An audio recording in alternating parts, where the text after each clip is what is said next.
Salam, Horas, selamat memasuki bulan Juli ini. Kiranya berkat Tuhan tetap melimpah dalam kehidupan kita.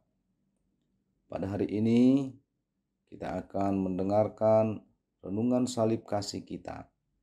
Sebelum kita mendengarkannya, kita bersaat teduh sejenak.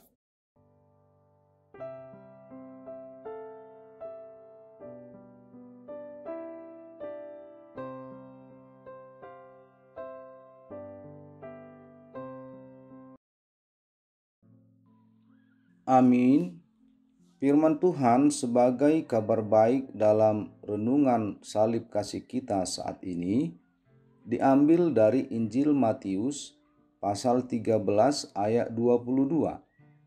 Demikian bunyinya, yang ditaburkan di tengah semak duri ialah orang yang mendengar firman itu, lalu kekhawatiran dunia ini dan tipu daya kekayaan menghimpit firman itu sehingga tidak berbuah.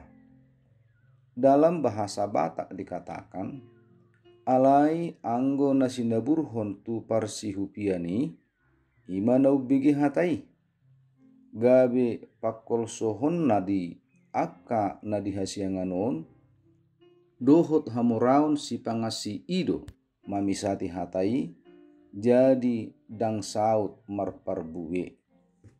Demikian firman Tuhan, firman yang berakar di dalam hati. Salah satu metode pengajaran yang dilakukan oleh Yesus adalah melalui perumpamaan-perumpamaan. Kenapa? Agar lebih mudah dipahami oleh murid-muridnya dan dimengerti oleh setiap orang yang mendengarnya. Salah satu perumpamaan yang disampaikan oleh Yesus adalah tentang kisah seorang penabur. Dalam hal menabur, ada 3 hal yang perlu kita lihat, yaitu ada benih yang ditabur, ada orang yang menabur benih, dan ada tanah tempat benih ditabur. Benih adalah firman Tuhan, penabur benih adalah orang yang mengabarkan firman Tuhan, dan tanah adalah hati setiap orang. Hati seseorang digambarkan seperti tanah, tempat benih ditabur.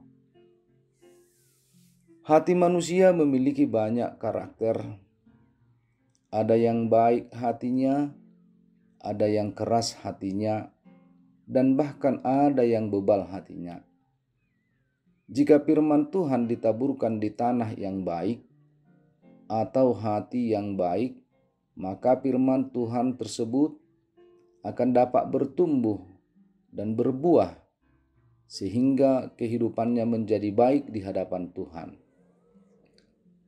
Jika firman Tuhan ditaburkan di atas tanah yang berbatuan atau kepada orang-orang yang memiliki hati yang keras dan bebal, firman itu dapat bertumbuh, namun hanya sebentar saja dan tidak menghasilkan buah, karena benih atau firman Tuhan yang ditaburkan tidak berakar di dalam hatinya. Dan itulah yang dikatakan oleh Yesus dalam nats kita saat ini. Ada benih yang ditaburkan di tengah semak duri. Artinya ada orang yang mendengar firman itu, namun firman itu tidak berakar di dalam hatinya. Sehingga di dalam kehidupannya ada kekhawatiran dunia ini dan tipu daya kekayaan menghimpit firman itu sehingga tidak berbuah.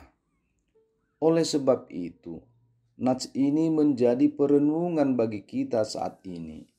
Betapa pentingnya mendengar firman Tuhan dan merenungkannya siang dan malam, sehingga hati kita dapat tenang dan tertuju kepada Tuhan.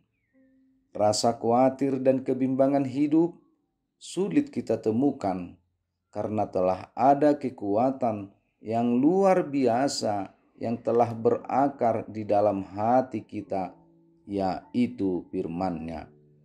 Firman Tuhanlah yang menjadi kekuatan bagi kita. untuk melewati berbagai dinamika kehidupan. Untuk itu, jangan pernah bosan mendengar firman-Nya, dan renungkanlah itu siang dan malam, agar hidup kita bersuka cita di dalam Tuhan. Amin. Kita berdoa. Terima kasih Bapa Surgawi atas firman-Mu kabar baik yang Tuhan sampaikan kepada kami, yang mengingatkan kami agar hidup kami tetap hidup di dalam Engkau, dan firman-Mu berakar di dalam hati kami, sehingga kami dapat melewati berbagai goncangan hidup yang akan kami hadapi. Kami percaya ketika Tuhan bersama-sama dengan kami, maka kami akan dapat selamat. Berkati aktivitas kami satu hari ini. Kiranya seluruh aktivitas kami menjadi kemuliaan bagi nama-Mu. Terpujilah Engkau Tuhan, kekal sampai selama-lamanya. Melalui Kristus Yesus kami berdoa dan mengucap syukur. Anugerah Tuhan kita Yesus Kristus, kasih setia dari Allah Bapa, dan dengan persekutuan Roh Kudus yang menyertai Bapak, Ibu, Saudara-saudariku sekalian. Amin.